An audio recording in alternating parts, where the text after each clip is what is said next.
Drop. Love, I'll see you later.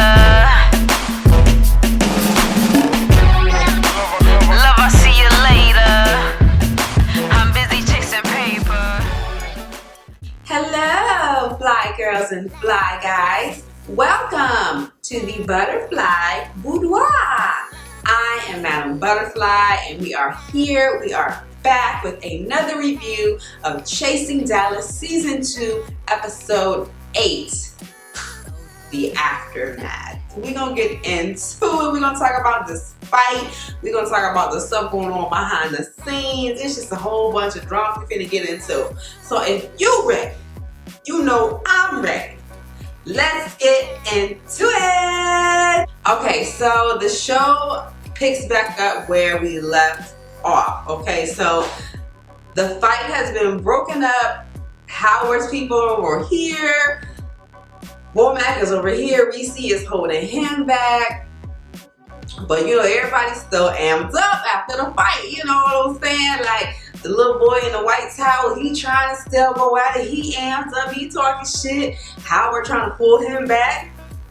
And then we got Dior's man. He trying to go at it. Howard holding him back. You know, it's just a lot going on. You know what I'm saying? So Womack, he felt like, you know, he was getting attacked, he was getting jumped, so he went to his car to get his little piece. I'm like, whoa, okay, you know what I'm saying? So then production is like, okay, this gotta stop, everybody gotta go home. They trying to get Howard and his people to go home. They ain't trying to leave. They still amped up, they still on 10, you know what I'm saying? Because after a fight, you know what I'm saying? Your adrenaline is pumping, especially if you ain't get your licks in and you wanna get you a lick in. Like, what? Kane, you know, he tells Howard how he's disappointed and he didn't want any of that to happen at his event. And I can understand it because everything was going great. You know, they were having a good time inside. It looked like the night was winding down, and then something just had to happen to ruin the night. So I can understand Kane's point in being disappointed. But eventually, everybody went home. So next we see there's a meeting. So there's a meeting between Reese, Womack, Dior, Howard, and CJ. Now CJ is a part of the production team. Now apparently CJ has been going behind production's back and talking to Dior and Howard about like, want you to do this, want you to do that. So, you know, possibly setting up this fight between Womack and them.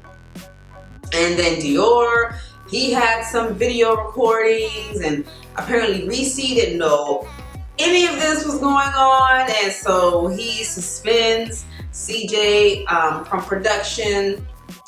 I don't know, it's just a big mess. You know what I'm saying? Everybody recording everybody. I mean, you can't trust nobody. You know what I'm saying?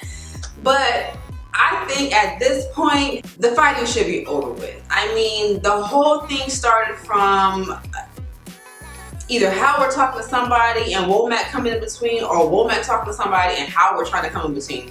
Either way, this happened years ago. Neither one of the trades are with the boy anymore, so I feel like this being brought up now because they're on the same show together shouldn't have even been an issue. Like, I think the feelings from that situation should have been gone by now. And I mean, even if old feelings did come up, I think they should be able to just talk it out, because this whole fight could have been avoided, in my opinion. Most fights can be avoided if a conversation is had.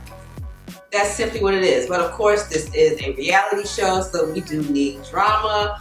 But I mean, now that, you know, fists have been thrown, words have been said, I think this should be it. The fight should be deaded. When you see each other, it shouldn't be still on sight. You know what I'm saying? That should be it. If they still fighting after this, then they're doing too much. They is doing too much if they still fighting after this. Next, we see Imani Van Zap, and she is here to fix their sheets. So she starts off with her honorable mention, and she gives it to Ariel. Did she give it to her because she's starting drama? I can't remember why she gave it to her. Ariel got an honorable mention for being messy. Kane gets an honorable mention because of his event. It was very well put together. People were having fun. So he got an honorable mention for that. Now the strongest of the week went to Trey Howard for his brunch that he put on. It was very well put together. He had guest speakers. So it was a very nice networking event. Now Trey Howard also got the weakest award because of his involvement in this Dior Womack situation. His involvement as far as saying Womack was stuffed on social media. It's crazy how this whole thing started because of that, but of course there's more stuff. But initially it started because Howard said Womack looked stuffed, and so Imani was like, you know, you come off as this cute little petite fashion designer going for my dreams, but then on the flip side you can be this pit bull in a skirt nigga. So that's why he got the weakest award. But you know what, Imani, you're on point, boo. I agree with you. So that was Miss Imani Van Zerk's recap, letting them know how to fix their shit. Next, we see Ariel, Carrie D, and Markel meeting up at a place called All Shucks. Apparently, Dior has texted everyone and told them to meet him there. He, I guess, wanted to explain his involvement in the fight, and so we're waiting. And waiting. And waiting. So Dior is 2 hours late. Okay, now we know Dior is late. He said this about himself in the past, that he is late, but apparently he was doing someone's hair, so that's why he was running late. But still, 2 hours, no boo-boo. My time is valuable just like yours. So, you know, after 30 minutes, I've probably been gone, but you know, they're filming a show, so they waited for 2 hours.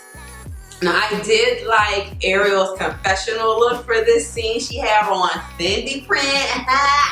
She had on this Fendi jacket. She had on the Fendi little bralette. She had on the Fendi headband. I was like, okay, Ariel, that was the Fendi print. It was a pretty blue. I like it. She was giving off 4th of July vibes because it was red, white, and blue, but it was still dope. It was still dope. You know what I'm talking about?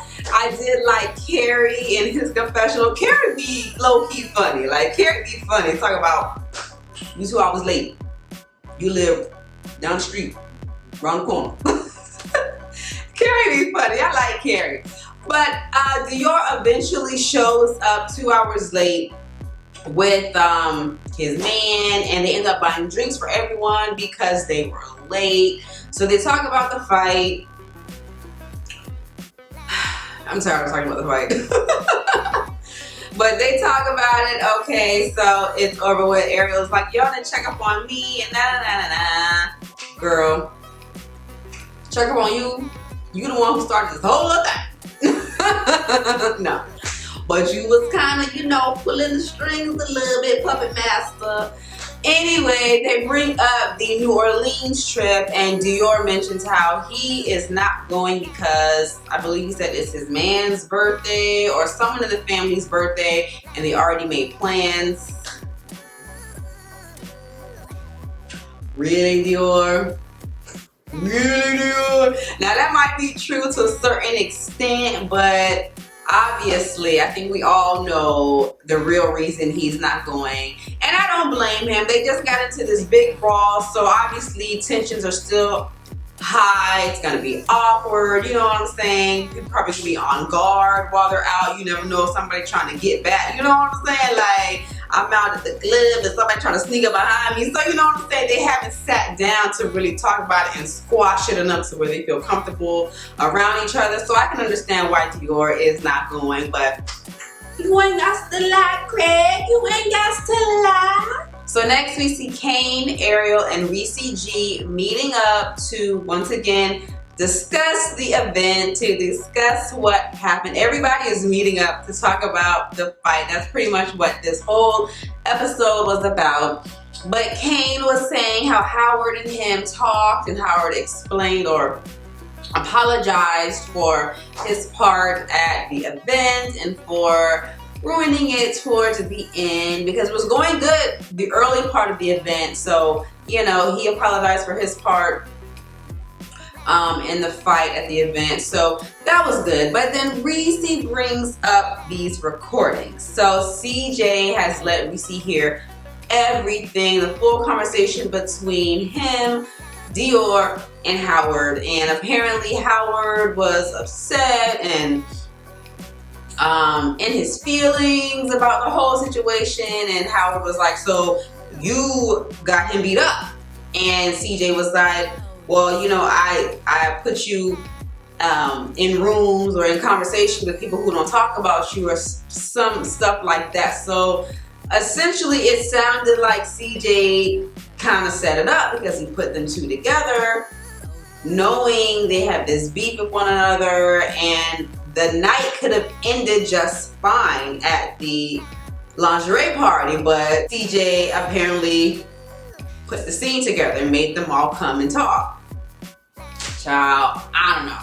But then Reese drops a bomb saying that Howard said, why am I not on the show? You know, I'm doing this, I'm doing that. Womack isn't doing anything. Is the reason he's on there because he's fucking Reese?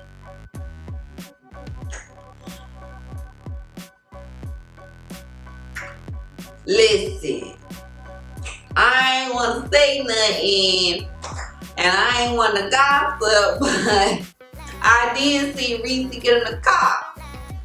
We Womack the night of the, you know, situation. I mean, if you paid attention at the end when Reese got in the car, he got in Womack's car. But you know what I'm saying? I mean, that don't mean nothing. But I mean, he could have rolled home with somebody else. So why he had to ride home with Womack? I mean, I understand. Listen, that's how the show went off. It's still some drama, baby. It's still some drama. This fight is going to linger on. It's going to continue. I hope not. I hope all the fists are done being thrown, because that really needs to end. But we see next week they are going to the NOLA. They are going to New Orleans, and we finally get to see George. Now I know we were kind of all, you know, getting tired of George, but he's been gone the last 3-4 episodes, so now it'll be kind of nice to catch back up with George and to see him again. Looks like they're gonna be turning up while they're in New Orleans. I hope so, because New Orleans is very fun. I've been to New Orleans, and I hope they go to Cafe Du Monde because they got them beignets. Them beignets ain't nothing to play with. They are so good. They give them a little po' boy. You know, then I know a little bit about the NOLA. But I'm excited. I can't wait to see what happens in New Orleans. I know they're gonna have fun. I know they're gonna bring the drama as well. So I am excited. All right. If you enjoyed this commentary, please hit that thumbs up button. If you would like to leave a comment, please feel free to do so down below. And if you are not a fly girl or a fly guy yet, what are you waiting for? Subscribe to the channel. You guys can also follow me and add me on Instagram and Snapchat at Madame _ButHerFly. All right, guys, until the next time, please remember, stay focused, stay laughing, stay yourself, stay fly.